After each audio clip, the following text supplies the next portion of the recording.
Film ini berlatar pada tahun 1912 di London. Ini adalah masa ketika wanita tidak diizinkan untuk memberikan suara di Inggris. Mereka dipaksa untuk hidup dalam situasi yang memalukan, tanpa pilihan dalam pekerjaan atau kontrol atas kehidupan mereka sendiri. Kita kemudian bertemu dengan salah satu wanita tersebut bernama Maud Watts, yang berusia 24 tahun.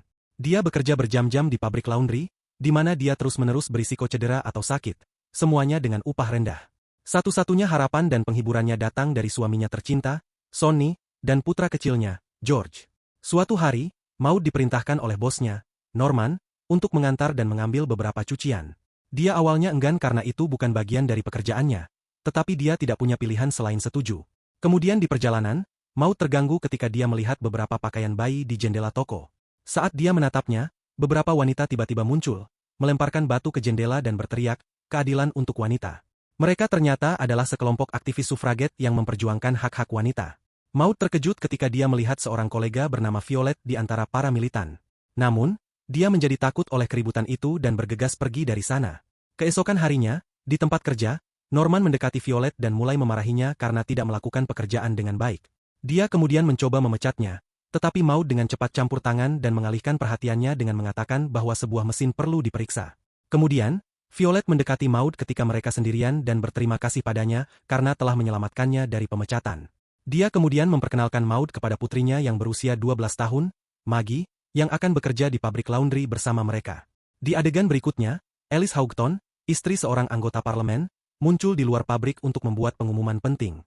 Dia mendorong para wanita untuk bersaksi di hadapan parlemen, untuk memperjuangkan hak mereka untuk memilih. Violet setuju tanpa ragu-ragu, karena dia berharap untuk membuat dunia menjadi tempat yang lebih baik bagi putrinya. Dia mendesak Maud untuk bergabung dengannya atau setidaknya mendengarkan pidatonya, tetapi Maud menolak. Maud bersikeras bahwa memecahkan jendela dan berteriak di jalanan bukanlah tindakan yang terhormat. Ketika dia kembali ke rumah, dia menemukan George merasakan sakit di dadanya, jadi dia membawanya ke apotek terdekat. Apotek itu dijalankan oleh Edith Elin, seorang pemimpin aktivis terkemuka di daerah itu yang berada di bawah pengawasan ketat polisi. Edith memeriksa kondisi George tetapi menolak menerima pembayaran untuk obat itu. Kemudian, polisi, yang diam-diam memotret wanita yang masuk dan keluar dari apotek Edith, mengambil foto Maud. Mereka kemudian salah mengira bahwa Maud mungkin juga seorang aktivis. Keesokan harinya, ketika Maud kembali bekerja, dia menemukan Norman menyerang Maggie dan terkejut. Dia kemudian dengan sengaja membuat suara, mendorong si mesum itu untuk akhirnya berhenti. Ternyata Norman juga pernah menyerang Maud di masa lalu, sehingga insiden itu membawa kembali kenangan yang mengganggu baginya. Akibatnya, dia akhirnya berubah pikiran tentang bergabung dengan gerakan itu. Dia mendekati Violet dan mengatakan kepadanya bahwa dia akan mendengarkannya di parlemen, yang membuat Violet sangat bahagia. Di adegan berikutnya, hari besar tiba ketika Violet ditetapkan untuk bersaksi tentang kondisi keras yang dihadapi oleh wanita. Maud memutuskan untuk hadir juga, yang tidak disukai Sonny. Namun, dia meyakinkannya bahwa dia tidak berniat untuk berbicara dan hanya akan mendengarkan Violet. Setibanya di parlemen, Maud terkejut melihat wajah Violet memar karena dipukuli oleh suaminya. Alice kemudian menegaskan bahwa Violet tidak akan didengar jika dia bersaksi terlihat seperti ini, jadi kedua wanita itu meminta bantuan Maud. Maud awalnya ragu-ragu, tetapi ketika Alice menjelaskan bahwa yang harus dia lakukan hanyalah membaca dari kertas, dia akhirnya setuju. Setelah ini, Maud berada di depan para menteri tetapi menjadi terlalu gugup untuk berbicara. Untuk membantunya terbuka, mereka mulai bertanya tentang kehidupannya, dan dia menceritakan masa lalunya yang tragis. Dia berbagi bahwa ibunya juga bekerja di pabrik laundry dan meninggal ketika Maud baru berusia 4 tahun. Dia kemudian mulai bekerja di sana pada usia 7 tahun dan menjelaskan bagaimana para wanita dibayar sangat rendah meskipun bekerja 3 kali lebih banyak dari para pria. Ketika seorang menteri bertanya apakah dia mendukung hak pilih wanita, Maud mengakui dia tidak pernah benar-benar memikirkannya, karena dia selalu merasa terjebak dalam kehidupan yang tidak bisa dia hindari. Namun, dia mengakui bahwa dia mulai merasa mungkin ada cara lain untuk hidup. Menteri bersimpati dengan situasinya dan meyakinkannya bahwa mereka akan segera mengetahui hasil sidang hari ini. Beberapa hari kemudian, kerumunan sufraget berkumpul di luar parlemen, sangat ingin mendengar hasil sidang.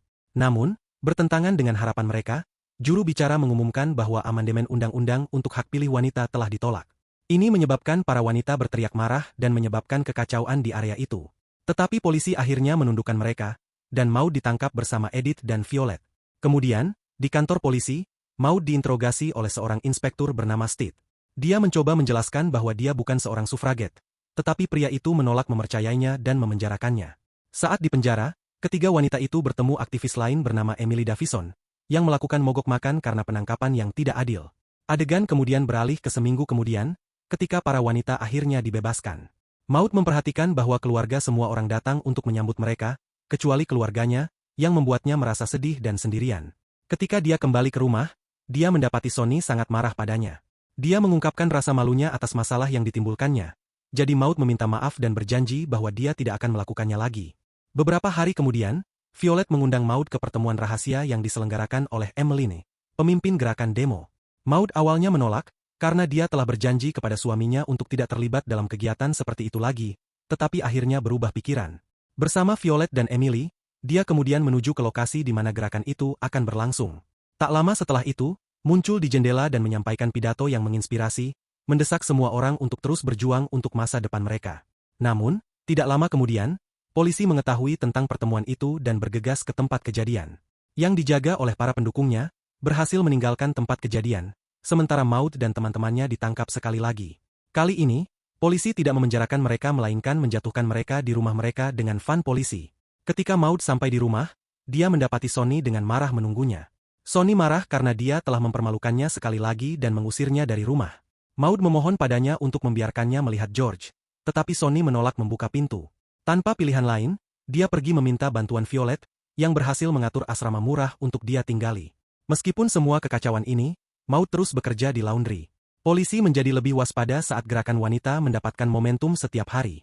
Suatu malam, mereka menerbitkan foto-foto Maud dan teman-temannya di surat kabar. Secara resmi menyatakan dia sebagai sufraget. Ini menyebabkan mereka semua dipermalukan oleh tetangga dan keluarga mereka. Ketika Maud tiba di tempat kerja, Norman mendekatinya dengan surat kabar dan memecatnya dari pekerjaan. Diliputi oleh kemarahan yang telah lama dia pendam, Maud meledak dan menekan setrika panas ke tangan Norman. Karena insiden itu, Maud ditangkap sekali lagi dan dibawa ke kantor polisi. Di sana, dia didekati oleh Inspektur Steed. Dia menawarinya kesepakatan bahwa dia akan membebaskannya jika dia menjadi mata-mata polisi, dan memberitahunya tentang perencanaan dan pergerakan sufraget. Maud dengan tegas menolak tawaran inspektur, tetapi dia memberinya informasi kontak jika dia berubah pikiran dan membebaskannya. Pada hari-hari berikutnya, para wanita memutuskan untuk mengambil tindakan yang lebih drastis untuk menarik perhatian publik. Selama waktu ini, Maud tidur di gereja yang ditinggalkan, yang berfungsi sebagai markas rahasia bagi para aktivis. Dia juga terkadang menyelinap keluar untuk melihat George, yang merasa kesepian sebagai anak kecil tanpa ibunya. Para wanita kemudian mulai meledakkan kotak pos dan memotong saluran telepon untuk melumpuhkan komunikasi di London. Polisi yakin bahwa aktivis berada di balik tindakan ini tetapi tidak dapat menemukan bukti apapun untuk mendukung klaim mereka. Suatu hari, Edith memutuskan untuk melaksanakan rencana yang sangat berisiko untuk meledakkan villa parlemen. Namun, Violet keberatan, dengan alasan bahwa mereka bertindak terlalu jauh. Maud mencoba membujuknya, tetapi Violet menggosok perutnya dan mengungkapkan bahwa dia hamil. Mendengar ini, Maud memeluknya erat-erat dan mendesaknya untuk menjaga dirinya dan anak itu. Di adegan berikutnya, Maud kembali ke rumah karena ini adalah ulang tahun George. Dia mengetuk pintu, tetapi yang mengejutkannya, Sonny menolak membiarkannya masuk. Maud kemudian masuk secara paksa dan menemukan sepasang suami istri di dalamnya yang datang untuk mengadopsi putranya. Dia memohon pada Sonny untuk tidak melakukannya, tetapi Sonny mengungkapkan bahwa dia lelah membesarkan anak dan berurusan dengan reaksi publik yang disebabkan oleh tindakannya. Mendengar ini, Maud mulai menangis dan memberikan hadiah ulang tahun George. Dia kemudian mendesaknya untuk tidak pernah melupakan ibunya dan memberinya pelukan erat. Setelah ini, Maud tidak punya apa-apa lagi untuk hilang dan menjadi semakin radikal. Dia menjadi lebih terlibat dalam tindakan militan gerakan itu dan berpartisipasi dalam berbagai kegiatan destruktif. Suatu hari, Edith membuat bom rakitan, dan bersama Maud dan Emily, mereka akhirnya meledakkan parlemen. Insiden ini menciptakan skandal besar, yang mengakibatkan penangkapan ketiga wanita itu. Pada hari-hari berikutnya, polisi menyiksa para aktivis dan memaksa mereka untuk mengaku, tetapi itu tidak berhasil. Para wanita tutup mulut dan memulai puasa sebagai protes atas penangkapan mereka. Pada hari kelima puasa, mereka dipaksa makan melalui selang di hidung mereka, tetapi mereka dengan keras menentang perlakuan ini. Ketika Inspektur Steed menyadari apa yang terjadi, dia merasa sangat kasihan pada para wanita malang itu. Dia kemudian melaporkan perlakuan biadab ini kepada atasannya dan akhirnya berhasil menghentikannya.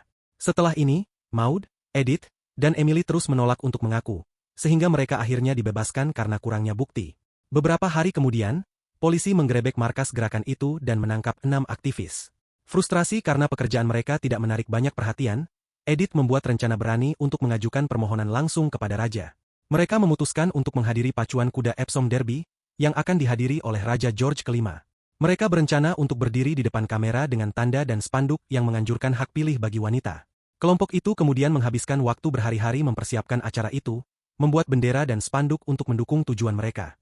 Setelah beberapa waktu, hari besar mereka akhirnya tiba, dan para wanita sangat antusias tentang acara itu. Namun, ketika Edith pergi ke kamar pantry di rumahnya, suaminya mengambil kesempatan ini untuk menguncinya di dalam. Dia menjadi terlalu lemah karena kelaparan di penjara, jadi dia benar-benar khawatir tentang kesehatannya. Meskipun dia telah memahami dan mendukung kegiatan istrinya sampai sekarang, dia tidak ingin membiarkannya mati. Ketika Edith gagal muncul di tempat yang ditentukan, Maud dan Emily menuju ke arena pacuan kuda sendirian. Sementara itu, Inspektur Steed tiba di gereja persembunyian dan menemukan surat kabar tentang balapan derby. Dia menyadari apa yang terjadi dan memutuskan untuk pergi ke sana untuk menghentikan para aktivis. Adegan kemudian beralih ke arena pacuan kuda, yang ramai dengan penonton. Maud dan Emily melihat raja dan mencoba menemuinya. Tetapi sayangnya, mereka ditolak masuk oleh penjaga keamanan. Mereka tidak berhasil sampai ke sektor kerajaan, tetapi Emily menolak menyerah pada rencana mereka. Selanjutnya, dia memeriksa lokasi tribun raja dan kamera media, lalu mendorong jalannya melalui kerumunan.